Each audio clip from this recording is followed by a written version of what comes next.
여기서 이제 매력 찾는 얘기도 책에서 나오던데 이게 상통하는 건가요? 자기 키워드 찾는 것과 자기 매력을 찾는 거 이런 거?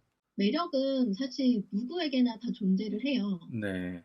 근데 제가 이 책 속에서 담고 싶었던 매력은 뭐냐면, 누구에게나 매력은 있지만, 모든 사람에게 통하는 매력은 아니에요. 음, 예를 들면 이런 거요. 어떤 사람이 엄청 츤데레 스타일이야. 근데 그 츤데레 스타일을 좋아하는 여자도 있고, 싫어하는 여자도 있잖아요. 네. 이런 것처럼 호불호가 있는 그런 매력은 SNS에서 길게 가지 않는다는 느낌? 그러니까 이거는 음, 제가 여기 책 속에서 말한 거는 정말 대중적으로 이거는 다 긍정할 수 있는 어떤 매력의 그 척도라는 기준을 좀 준 거예요. 음, 그래서 예를 들면 음, 되게 긍정적인 에너지를 주는 거. 이건 되게 인간미가 느껴지는 부분 아닌가라는 생각. 또는 음, 어딘가 털어놓고 싶은 어떤 그런 속 얘기 같은 거나 일기장에 음, 쓸만한 것들을 음, 되게 이렇게 SNS에 배출한다고 저는 그렇게 좀 표현하는데 약간 배출하듯이 그렇게 음, 하시는 분들이 있어요. 네. 근데 그런 어떤 부정적인 에너지나 어, 약간 그 너무나 개인적인 감정이 지나치게 치우친 게시물들은 보는 이로 하여금 되게 불쾌감이 느껴지는 경우도 있고 불편함이 음, 느껴져서 저 음, 사람에 대한 약간 거부감이 느껴지는 경우들이 많아요. 음, 그런 거는 이제 매력을 해치는 부분 중에 하나라는 거죠. 그래서 저는 음, 늘 긍정적인 에너지, 긍정적인 에너지라는 거는 글에서의 긍정적인 생각과 표정에서의 긍정적인 생각, 이런 거 되게 중요하거든요. 그래서 정말 저는 그냥 개인적으로 그래요. 음, 우리가 무표정 짓고 있을 때 되게 많잖아요. 근데 음, 저는 항상 무표정일 때 표정도 되게 신경을 많이 쓰려고 해요. 어, 그냥 다른 게 아니라 저를 위해서. 음, 저는 그냥 제가 지은 하나의 미신이 있거든요. 음, 그게 뭐냐면, 복은 입꼬리에서 음, 나온다라고 생각을 해요. 꼬리를 올리고 있으면 복을 받는데, 음, 입꼬리를 내리고 있으면 음, 오던 복이 떨어진다고 저는 생각을 합니다. 음, 그래서 내가 좋은 운을 맞이하려면 내가 항상 긍정적인 생각과 긍정적인 자세, 그리고 긍정적인 표정과 음, 말투, 그리고 어떤 마음가짐 이런 걸 가져야 음, 이제 그게 좋은 에너지가 남들한테 전달된다고 생각을 해요. 그래서 음. SNS에서의 매력은 좀 긍정의 에너지를 전하는 거라고 생각됐고요. 저 긍정적이에요. 저 초긍정이죠. 저 인생 어떤 신조 같은 게 있는데, 된다고 믿고 방법을 찾는다. 이게 저의 신조거든요. 생각대로 사는 여자. 네, think and do. 그래서 된다고 믿고 방법을 찾는다. 그러니까 우선은 저는 무조건 결론은 된다고 결론을 지어놔요. 예를 들면 저 노래 첫 콘서트 하신 거 보셨잖아요. 네. 제가 노래 진짜 못했잖아요. 발발 떨면서 막 아시잖아요. 그죠? 근데 네. 저는 우선은 결론을 지었죠. 나는 아, 음반을 낸 가수가 된다. 난 이미 음, 결론을 냈어. 음, 그리고 나는 이 공연장을 가득 채우고 콘서트를 한다. 이미 음, 결론을 냈어. 음, 그럼 어떻게 해요? 되고 안 되고 떠나서 못하고 잘하고를 떠나서 나는 그 자리에서 서요. 저는 그런 음, 사람이에요. 그래서 제가 부족한 거에 대한 두려움은 없어요. 왜냐면 시작하는 거죠. 제가 처음 앨범을 냈고 처음 남 앞에서 노래를 부르는 건데 잘하면 너무 이상한 거잖아요. 사람들은 저한테 완벽을 기대할지 모르지만 저는 제 스스로에게 완벽의 기대감이 없었어요. 그래서 저는 무대에 설 수 있었거든요. 음, 근데 많은 사람들이 남들이 기대하는 것만큼 자기도 자신한테 너무 기대하고 자신을 너무 그런 거에 과대평가하는 것 같아요. 근데 저는 오히려 그런 부분에 있어서 저에 대해서 못할 수 있어. 인정해. 너 처음이잖아. 이런 마음을 갖고 있기 때문에 그거에 대한 두려움이 없어요. 그러니까 남들보다 더 시작을 잘해요. 실패해도 음, 괜찮다는 그런 마음이 있으니까. 그래서 음. 아님 말고 라는 정신으로 안 된 말고 다음에 더 잘하면 되지. 이런 생각으로 저는 무조건 시작하고 음. 무조건 해봐요. 그런 게 좀 되게 다른 면이라고 생각을 합니다. 사람들이 약간 영향력도 행사하기 위해서 이제 매력을 키워야 되겠다 이런 생각을 하는데 지금 얘기해 주신 것처럼 약간 뭐 긍정적으로 뭐 생각하고 시작을 빨리 해보고 이런 거 말고 그러면 따로 뭐 매력을 개발할 수 있는 그런 걸 뭐 염두에 두고 신경 쓰는 게 있으세요? 저는 어쨌든 SNS라는 것 자체가 불기반이잖아요. 음, 우리가 이미지로 보는 SNS도 있죠. 물론 뭐 네. 인스타그램이나 이런 것도. 근데 사실 거기에서 어떤 사람들이 매력을 느끼는 게 단순한 이미지만은 아니라 그 사람들이 그 안에 적은 글, 그 안에 감정, 이런 것들이란 말이에요. 네. 그래서 저는 글을 잘 쓰는 것도 하나의 매력을 높이는 길이라고 생각하는데 음, 우선은 아주 기술적으로 보면은 맞춤법 틀린 글은 되게 호감을 떨어뜨리고요. 오, 맞춤법 띄어쓰기 이런 거 음, 그런 거 틀린 글이 되게 호감을 떨어뜨리고 음, 또 호감을 올릴 수 있는 되게 특화된 게 뭐냐면요. 글이 잘 읽혀야 돼요. 그러니까 남들이 잘 읽히는 글이라고 말하는 글은요. 베스트셀러가 되고요. 그리고 그런 글은 사람들이 편하게 소화가 되기 때문에 그 피드에 대한 거부감이 잘 느껴지지가 않아요. 그래서 제가 잘 읽히는 글을 쓰는 방법 하나를 알려드리면 네. 이거 제가 쓰는 방법인데요. 네. 저는 글을 쓰잖아요. 네. 그러면 쓴 글을 반드시 소리내서 읽어봐요. 그래서 읽다가 부딪히는 부분이 있으면 수정해요. 그러다 보니까 제 글은 잘 읽힐 수밖에 없어요. 왜냐하면 읽어보고 쓴 글이니까. 네, 그래서 그거 하나만 생각하고 하셔도 되게 좋지 않을까라는 생각이 들어요. 글을 읽으면서 자기 속으로 되낼 테니까 그렇게 한번 태고를 해본다. 좋은 것 같습니다. 영향력이 뭐 이제 다방면으로 있으시고 인맥도 넓고 하신데 책에서도 얘기하시는 게 영향력을 가지고 이제 돈을 버는 건데 그럼 영향력을 키우기 위해서 방금 얘기하신 뭐 글쓰기나 이런 것도 있고 쉽게 초보자들이 좀 신경 써야 될 부분 뭐 혹은 도전해 볼 수 있는 부분 그런 게 있다면 뭐가 있을까요? 우선 첫 번째는요. 네. 나만의 무기가 하나 있어야 돼요. 무기. 어떤 거냐면 결국에는 아까 처음에 했던 거랑 똑같은 얘기인데 네. 내가 뭘 잘하는지 남들이 나한테 뭘 필요로 하는지가 무기거든요. 근데 그 무기가 있으면 내 영향력이 되게 강력해져요. 그러니까 예를 들어볼게요. 네. 제가 지금 책이 지금 한 3일 전쯤에 나왔어요. 근데 제가 저자 특강이 정확히 3월 25일까지 다 잡혔어요. 일주일에 한 2개 정도씩 오, 꾸준히. 엄청나네. 근데 어떻게 그렇게 됐을까요? 제가 직접 요구를 했어요. 저 책 나왔는데 저 거기 출연하게 해주세요. 저 신태준 대표님한테 제가 전화했잖아요. 대표님 카톡 보내서 대표님 저 대표님 하신 방송 출연하고 싶습니다. 어디든 저 좀 써주세요. 네네네. 제가 그러지 않았나요? 네네. 그러니까 많은 사람들이 그런 요구도 잘 못하지만 그러니까 저는 제가 그렇게 요구했던 데는 또 하나의 그런 부분이 있었죠. 저는 지금까지 책과 관련된 활동을 꾸준히 한 8년 정도를 이어왔어요. 저자 인터뷰를 해왔고 저자의 콘서트를 했었고 저자의 네네네네. 브랜딩을 했었고 퍼스널 브랜딩 하면서 매니지먼트까지 하면서 저자들을 해외에 진출까지 시켰죠. 뭐 미국도 갔다 오고 베를린도 갔다 오고 케이프 콘서트도 하고 근데 저는 책과 관련된 활동을 지금까지 정말 많이 했습니다. 그러면 제가 가지고 있는 책과 관련된 인맥이 그동안 8년치가 쌓인 거예요. 그리고 그분들은 한 번쯤은 저랑 다 거쳐가신 분들이에요. 네네네. 그러면 저는 그게 무기잖아요. 제가 가진 영향력을 발휘할 수 있는 하나의 네트워크의 무기. 그러니까 저는 그 무기를 가지고 있으면 저는 요구할 수 있어요. 왜냐하면 제가 그런 활동을 하고 있고 그분들도 마찬가지로 자신들의 책을 낼 수 있는 또는 냈던 그런 저자님들이기 때문에 앞으로 제가 도와줄 수 있는 부분들도 충분히 존재하는 분들. 그러니까 그 서로의 무기와 교환 가치가 있는 것들이 교환이 될 수 있는 상황이 놓여진 거잖아요. 그러니까 저는 당당하게 연락드려서 저 좀 써주세요. 저 좀 출연시켜주세요. 제 강의 좀 열어주세요. 할 수 있었던 거거든요. 그러니까 이런 것처럼 여러분들이 뭔가를 이제 영향력을 발휘하고 싶다라고 한다면 내가 가진 무기 하나는 반드시 있어야 돼요. 그래야지만 사람들이 여러분들을 유용하다. 이런 유용하다는 표현이 전 나쁘다고 생각하지 않아요. 저는 되게 실용적이고 유용하다 이런 표현을 사람한테 쓰는 것도 전 되게 좋다고 생각하거든요. 누군가한테 저는 쓸모 있는 사람이고 싶어하는 사람이고요. 누군가 저를 그렇게 써준다면 전 너무나 감사해요.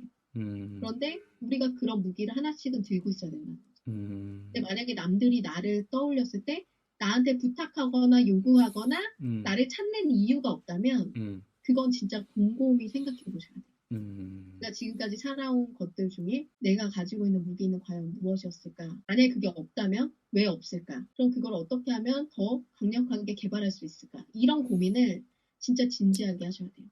그래서 영향력을 키우려면 우선 첫 번째가 나만의 무기를 장착하는 거고요. 두 번째는 뭐냐면 저 같은 경우는 카테고리의 승부를 봤어요. 그러니까 저는 책에 관련된 것만 활동을 했으니까 책 카테고리에서 하는 모든 활동을 다 했어요. 관련 저자 인터뷰 방송하고 북 콘서트하고 북 리뷰 작성하고 북 관련 굿즈도 만들었어요. 북 커버도 제작했고 그리고 그 해외 진출도 시켰고 그리고 지금 독립 서점을 운영해요. 실제로 서점을 운영하거든요. 거기다가 저자들의 책 쓰기 스쿨을 만들어서 일반인 저자도 배출하고 출판사도 합니다. 네. 책과 관련된 것 중에 제가 안 하는 게 있나요? 저는 책이 나오는 A부터 Z까지의 모든 과정을 다 알아요. 직접 해봤으니까. 그러니까 제가 그 저자이기도 하고 그러니까 책이 나오는 단계부터 저자가 돼서 저자가 브랜딩해서 자기 활동을 하면서 수익화하는 단계까지 저는 A부터 Z까지 다 알고 있는 사람이잖아요. 네. 그러니까 그럴 수 있게 내가 그 카테고리 안에서의 정보라든지 그 안에서의 네트워크라든지 이런 거를 강력하게 갖추는 게 내 영향력을 크게 만드는 방법이죠. 그래서 네네. 그럴 수 있었으면 좋겠어요. 더 말하자면 저는 사실 이제는 SNS라는 것을 아마 무섭게 느끼는 분들은 이런 분들도 있다고 생각해요. 내가 좋은 사람으로 살지 못했던 시절 때문에 두려워하는 분들도 저는 있다고 생각해요. 요즘은 그렇죠. 좀 무섭죠. 네, 되게 무서운 시절. 그런 사례도 너무 많고, 어, 예를 들면 오디션 프로그램에 나가서 맞아요. 엄청 인기 났는데 갑자기 얘 일진이었어. 담배 피던 사진 막 SNS 올라오고 학교 폭력 당했다 막 고자질하고 막 이런 거 너무 많잖아요. 그러니까 네네네. 내가 좋은 사람인 것이 어, 사실은 마지막인 것 같아요. 영향력을 어, 키우려면 결국엔 내가 좋은 사람이어야 돼. 감당을 할 수 내가 있어야 되네. 그동안 잘못 살아왔다? 뒤에서 잘못 살고 있다. 앞뒤 다른 행동을 한다. 이런 건요, 이제는 너무나 투명한 세상이 돼서 사람들의 평판이 나의 부를 결정하는 시대가 됐어요. 맞아요. 평판 관리를 위해서는 내가 좋은 사람이어야 해요. 그게 저는 영향력 키우는데 진짜 중요한 한 가지 중에 음, 마지막이자 가장 중요한 게 아닌가 생각이 들어요. 이거 요새 딱 필요한 부분이네요. 제가 다음에 질문 드리려고 했던 게 영향력이 커지면서 주의할 점에 대해서 물어보려고 했는데 이게 네. 하나의 주의할 점이 될 수도 있겠네요. 그리고 저는 이것도 얘기 드리고 싶었어요. 초심을 잃지 않는 거. 왜요? 그러니까 네. 영향력이 커지면 사람들이 초심을 음, 잃어요. 왜냐면 나 좋다는 사람들이 계속 광팬들이 옆에 붙어 있으니까 네네네. 그거에 대해서 내가 말 그대로 그냥 텐션이 너무 높아져 있는 거지. 음, 붕 떠 있는 거죠. 근데 저는 다시 아래로 내려가려고 되게 노력을 많이 하거든요. 항상 초심으로. 음, 근데 왜 그러냐면 결국에는 우리가 영향력을 얻게 된 그거는 결국에는 우리를 동의해주는 좋아요를 눌러주고 댓글을 달아주고 음, 우리의 게시물을 공유해주던 친구들 덕분이에요. 그러니까 그거에 대한 감사를 잊으면 음, 인플루언서로서 생존하기 어렵다고 생각해요. 그리고 제가 음, 특히 주의해야 될 거는 음, 숨어있는 열성 팬들을 좀 많이 케어하셨으면 좋겠어요. 음, 어떤 거냐면 예를 들면 내가 최근 게시물 한 10개 정도를 음, 좋아요 누른 리스트를 한번 열어보세요. 오, 그러면 거기에 공통적인 오, 사람들의 리스트가 나올 거예요. 오, 거기 안에 정말 숨어있는 찐팬들이 있거든요. 오, 어떤 게시물이어도 나에게 항상 좋아요를 눌러주는 그런 찐팬들. 오, 그런 분들에게 오, 우리는 한 번 더 가서 오, 댓글을 달고 그 숨어있던 진짜 진성 찐팬이 그냥 숨어서 좋아요만 누르는 게 아니라 이제 나와서 댓글도 달고 이제 나와서 내가 하는 어떤 오프라인 행사에 참여도 하고 액션을 보일 수 있게끔 끌고 와주는 거. 그런 게 저는 더 중요한 거라고 생각을 해요. 그래서 그런 초심을 잃지 않는 자세와 찐팬들에 대한 어떤 숨은 열성팬에 대한 관리와 배려 그런 것들이 중요하고요. 그다음에 두 번째는 진짜 기본을 지키는 건데요. 제가 생각할 때 그 영향력을 유지할 수 있는 어떤 기본은 뭐냐면 우선은 첫 번째로 그 균형 있는 콘텐츠 관리하는 거. 그게 뭐예요? 콘텐츠를 저는 한 세 가지로 책에서 구분을 했어요. 그러니까 개인적인 어떤 감정적인 그런 콘텐츠, 그다음에 어떤 커리어적인 그런 콘텐츠, 하나는 인맥적인 콘텐츠. 그래서 그걸 자산으로 표현을 했거든요. 콘텐츠 자산. 그래서 개인 자산, 감정 자산, 그리고 커리어 자산, 그다음에 이제 네트워크 자산 이렇게 분리를 했는데 이 콘텐츠가 균형 있게 유지가 안 되면 매력도가 떨어지고요. 그 기본에서 이렇게 탈락된다고 생각해요. 그 영역을 벗어난다고 생각해요. 그래서 그거를 뭐 예를 들면은 개인적인 감정 자산만 너무 쏟아내면 말 그대로 그냥 배설하는 글 같은 느낌인 거예요. 그냥 저런 글은 왜 이렇게 일기장에만 쓰지? 내가 저 사람의 저런 사사로운 감정까지 내가 다 들어줘야 돼? 이런 계정이 될 수가 있고 네. 또 너무 커리어 자산에 집중했어. 그러면 와, 저 사람은 SNS에서 장사만 하네. 저 사람은 내가 고객으로만 보이나 봐. 이럴 수 있고. 그리고 또 인맥 자산 쪽에만 너무 집중하면 저 사람은 맨날 사람 팔아서 뭔가 하려고 그러네. 저 사람은 자기 게 없으니까 자기 주변 사람 영향력만 이용하려고 그러네. 이럴 수도 있어요. 그런데 이런 균형 있는 어떤 자산 관리가 되면 그 자체로서 이 사람이 되게 안정적으로 자기 콘텐츠도 관리하면서 자기의 개인적인 어떤 커리어로도 성장하면서 또 되게 좋은 네트워크를 끊임없이 구축해 나가는 그런 사람이구나라는 분위기를 만들어낼 수 있으니까 그런 부분에서 저는 그런 기본이 균형 있는 콘텐츠 관리다라는 얘기를 했어요. 진짜 맞는 얘기네요. 또 하나는 이제 지속하는 거. 인플루언서들 중에 정말 성공하신 분들은 사실 꾸준히 했기 때문이에요. 맞습니다. 혹시 대표님 언제 창업하셨어요? 2013년도. 그때 같이 창업했던 분들 중에 지금 주변에 살아남은 분들이 좀 계신가요? 네, 많이 없죠. 없죠. 네. 저는 2012년도에 창업을 했는데요. 아, 그 당시에 창업했을 때 제 주변에 있던 청년 창업가들 있죠. 네. 거의 다 사라졌어요. 그쵸. 네. 직장으로 돌아가거나 아니면 정말 잠수를 타서 SNS를 떠났거나 맞아요. 그냥 그렇게 살고 있는 분들이 너무 많아요. 음, 그래서 제가 어느 날 문득 내가 내 주변을 돌아봤더니 그때 함께 했던 사람이 하나도 남아있지 않다는 걸 발견한 거예요. 근데 이런 게 뭐냐면 결국에는 저는 버텼던 거죠. 버티기. 내가 그 자리에서 그걸 찾는 사람들이 나를 찾고자 할 때 나는 그 자리에 있었던 거예요. 늘 지난 10년 동안. 그래서 저는 살아남을 수 있었던 거예요. 내가 잘해서 실력이 뛰어나서 절대 아니죠. 저보다 블로그 마케팅 잘하는 사람은 세상에 세고 셌고요. 저보다 퍼스널 브랜딩 잘하는 사람도 세고 셌어요. 저보다 돈 많이 버는 사람도 너무나 많죠. 저는 그냥 진짜 무슨 정말 이제 병아리 같은 수준이죠. 근데도 불구하고 저는 어쨌든 10년 동안 지속했고 그 자리에 계속 버티고 있었기 때문에 결국에는 지금까지 오게 된 거거든요. 그래서 결국에는 인플루언서로서 내가 영향력을 발휘하려면 내가 잡은 그 자리에 계속 버티고 있어요. 이게 지속성이 중요합니다. 그게 이제 기본 중에 기본이고요. 그리고 마지막은 뭐냐면 네. 팬들과 접점을 만들기 위한 계속 다양한 시도를 하셔야 돼요. 그거는 나도 변화해야 돼요. 나도 트렌드에 맞춰서. 요즘은 단톡방으로 소통하는 게 트렌드래. 그럼 우리도 단톡방 움직이면서 한번 해봐야 돼요. 요즘은 유튜브로 해야 돼. 유튜브도 한번 해봐야 돼. 인스타그램도. 물론 주 채널을 바꾸라는 건 아니고요. 내가 목적한 주 채널은 항상 유지되지만 어떤 서브 채널로서 내 주 채널을 서포트할 수 있는 그 사람들이 떠나지 않으면서도 우리 그룹에 계속 머물 수 있는 그런 목적을 만들어줘야 되거든요. 이유를. 네. 그러면 나는 끊임없이 이들과 어떻게 하면 더 좋은 접점을 만들고 재미있는 이벤트를 할 수 있을까에 대해서 계속 끊임없이 생각하셔야 되는 거예요. 지금 저 같은 경우는 되게 재밌는 이벤트를 하나 기획했는데